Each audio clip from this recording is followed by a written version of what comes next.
267-495-4866 is the phone number, or DougCarnesProgram@gmail.com. And this is the Doug Carnes Program here on All Noise Radio, alongside Joe Balcom. All right, so we're talking about Barack Obama and how he's seizing the power and going around the Constitution. King Obama, excuse me. Yeah. And there's actually one time before the election, here's a good instance of him lying to your face about how he was against executive powers growing and being able to do whatever the president at the time wanted to do, he can do himself. He was against that. This clip is perfect. Yeah, so let's roll it.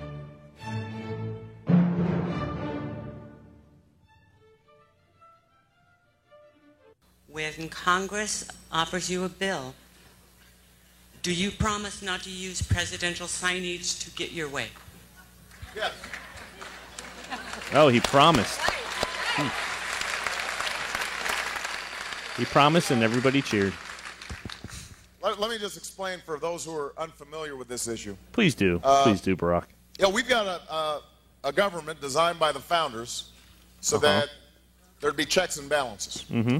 You don't want a president who's too powerful, or a Congress who's too powerful, or a court who's too powerful. No, you don't want that. Everybody's got their own role. Mm-hmm. Congress's job is to pass legislation.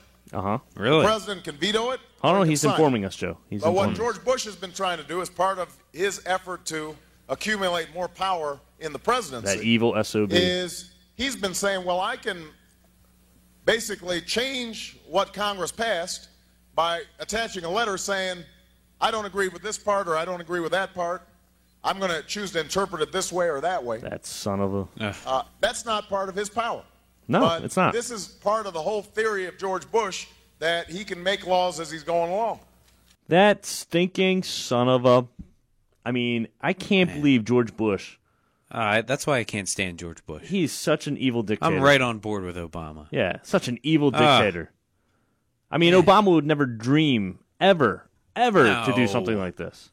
What do you think? He's out of his mind? No, he's totally not. He went to Harvard. He knows he knows exactly what's, and he used to study the Constitution. Oh, exactly. I disagree with that. He used to teach it. I taught the Constitution for 10 years. Oh, yeah. I believe in the Constitution, and I will obey the Constitution of the United States. We're not going to use signing statements as a way of around Congress. All right? So he promised in 2008 not to go around the Constitution. Right, Joe? I mean, we just heard that, correct? Yes. Mm-hmm. So he promised not to go around the Constitution, but did he go around the Constitution this year? Perhaps. Maybe. Depends who you ask. Yeah. I mean, if you ask an Obama supporter, no, he's just doing what he needs to do for the country. That's not going around the Constitution. That's just doing what needs to be done without taking, no for an answer. That's just ridiculous. And there's other people that support him, like Jesse Jackson Jr. Joe, you brought me onto this clip earlier. And he supports Obama taking power, and he goes on from that. So let's just play that here. Barack Obama has asked his Jobs Council to identify areas of his jobs plan that can be implemented without congressional approval. Democratic Congressman Jesse Jackson Jr. of the House Appropriations Committee says President Obama's proposal needs to go further, and he should act without Congress if necessary. The president has asked his Jobs Council to look at areas of the plan that could be implemented administratively without congressional approval. Now we're making some progress. President we're making Obama, some progress, Joe. Tends to idealize, and rightfully so, Abraham Lincoln, who looked at states in rebellion, and he made a judgment that the government of the United States, while the states are in rebellion, still had an obligation to function. On several occasions now, we've seen, quite frankly, the Congress is in rebellion, determined, as Abraham Lincoln said, to wreck or ruin at all costs. I believe, quite frankly, in the direct hiring of 15 million unemployed Americans. At $40,000 a head, some more than 40,000, some less than 40,000, that's a $600 billion stimulus. It could be a... All right, so let's stop here for a second. So he wants to hire 15 million people directly into the government at $40,000 a year. Mm-hmm. Sounds great on the outside, right? Like, okay, we're putting people to work. They're going to have Sign money. me up. Sounds great, right? And it's only $600 billion. So it's not that costly. No. No. So, but I have a little problem with it because what happens to those jobs after, this stimulus plan is up? Do they stay there? They kind of disappear. Okay, so they disappear. Now, Just the a other little thing bit. is, Joe, how about where they pay taxes, right? These people who get $40,000 a year, these 15 million people, they have to pay taxes just like us, right? Yes, the government will give them money to work. To give them money. And the people who are working will give the government a percentage of that money that they're getting from the government. Okay, so let's put Makes this perfect sense. No, it does. So let's put this in business sense, right?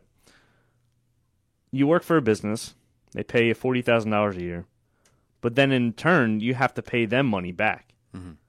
So if that's the business's only way of income is by paying their employees and then their employees paying them back, does that business survive? Yeah, I would say so. I mean, in a loony bin, yes, it does. But in Jesse Jackson's world, yes. But so I'm saying, okay, just say, GM, even though they are government owned. Let's just say they pay their employees money, and then their income is coming from the employees. There's no way they can stay in business for longer than a month. Because only in the U.S. they're not bringing in any extra income. They're only bringing in the income that those people are paying, that they're getting from General Motors. So it's the same way with the government. Mm-hmm. If the government is paying people to pay them back, it doesn't work that way. That's why communism never works. It never works. The only way the tax system works is if the private industry flourishes and they create more wealth. Because, like we said before, there's no finite pie. It's an infinite pie. You can create as much pie as you want in a capitalist system. And the more pie you create, the more money comes into the government. So, just on that fact alone, it just doesn't work. 5-year program. For another $104 billion, we bail out all of the states. The problem within the states ends tomorrow for $104 billion. For another $100 billion, we bail out all of the cities.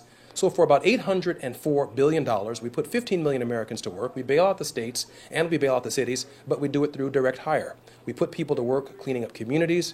We put people to work through a civilian conservation corps, through a works progress administration, because the hour demands it. And as more people work, they pay taxes. They pay taxes into the fourth quarter. They buy wares. They buy homes. They meet their obligations. And our economy begins to work its way out of this protracted recession. I believe that's the only way out of this crisis. And I hope that the president begins to continue to exercise extraordinary constitutional means based on the history of Congresses that have been in rebellion in the past. So in a nutshell, Jesse Jackson Jr. believes Obama should take as much power as he can to get this done. Exactly. Yes. So for what he believes. So is it okay for Rick Santorum or Mitt Romney to get in the next office and take as much power to do what they want? No, because they're Republican. Yeah, that's not right. It's wrong. It's totally wrong. If you're a Republican, you cannot do that. No, it's because against the they're Constitution. evil, hate-mongering, neocon racists. That's why. Yeah. I mean, that's what it comes down to. So, but with his logic, okay, you bail out the states, but that money has to come from somewhere. Mm-hmm. And you have to create a thriving economy to make up that money. Yep. You can't just borrow that money and then lend it out and then never get it back. Like, does he not understand how the money system works? Apparently not. No, he doesn't. Jesse Jackson. Again, there's people like Jesse Jackson who believe Obama should take as much power as he wants to get what he wants done. Yeah. Now, I don't think anybody wants that. I don't want that for a Republican. I don't want that for a Libertarian. I don't want that for a Democrat. There's a reason why our founders had the checks and balance system. You know what the problem is? First of all, it's Obama who thinks he can go around the Constitution. Then you have people around him, such as Jesse Jackson Jr., our public servants, who think he can go around the Constitution. Then you have the actual people, Obama supporters, who think, yeah, let him go about his business. Let him go around the Constitution. That's fine. And then so you have these different levels, and everybody's supporting him. Yeah. So again, and it goes back to we saying we don't think he's a bad guy, but then you have all these people. Show me your friends, and you show me your future. That's basically what he's doing. These are the people surrounding him, and this is his influence. And if you look 4 years ago, you had George Bush doing the same exact thing in office, and everybody was up in arms. Or every Democrat was up in arms. And I'd be standing up with them. And I was, actually. Yeah. From 2006 to 2008, I thought George Bush was becoming out of control with his stimulus packages and all that stuff. Yeah. He was doing the same exact thing. And, shows you that. And we played the audio where Obama said he would never do that. He promised to that crowd and to us that he would never do that, and he broke that promise. That actually never happened. That was just made up. Oh, that was doctored? Yeah. So anyways, this is why you should elect somebody with morals. Somebody that, you might not agree with them with everything, but at least you know if they say something to your face, they mean it, and they're going to do it. And when they say they're not going to do something, they're not going to do it. And you certainly do not have that in Obama. Let's play one more audio here before we go to the break. And it's Obama just explaining, we're not going to be able to get to all of it, but he's talking about how he started this consumer protection agency for the average consumer, and he had to bypass Congress, so let's just roll into it. The recession.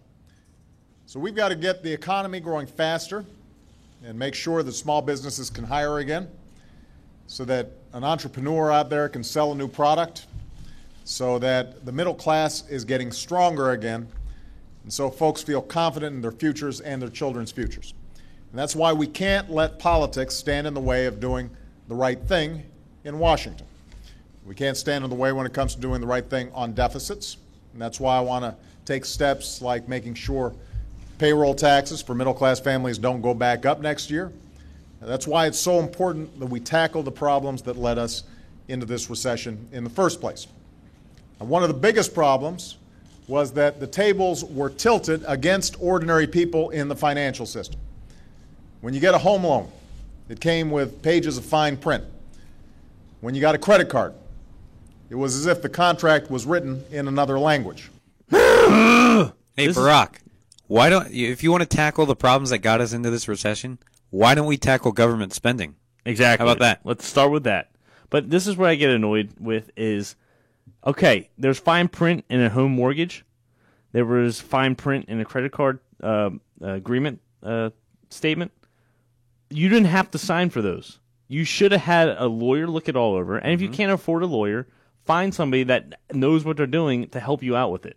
And if you still can't figure it out, don't buy it. Don't buy the house. Don't sign up for the credit card. There's absolutely no responsibility, like self-responsibility. Exactly. Anymore. Nobody's held accountable for anything. I'm not saying that the banks are held accountable, or they're not going to be held accountable for it. They also are part of the problem. But also, you have to put personal responsibility into it. Mm-hmm. You're the one that signed up for the mortgage that ballooned into $4,000 payments a month when it started at $600 back in the 90s. You signed up for that, not me. It's not my problem. You did. Yeah. I'm sorry, not everybody's going to get a house in this country. It's not possible. 300 million Americans, everybody's not going to have a house. There's nothing more I can't stand than somebody doing something, and then when the consequences come about, they're like, oh, well, I didn't know. Help me. I didn't read the fine print. That's your fault. That's on you. All right, we'll be right back after this.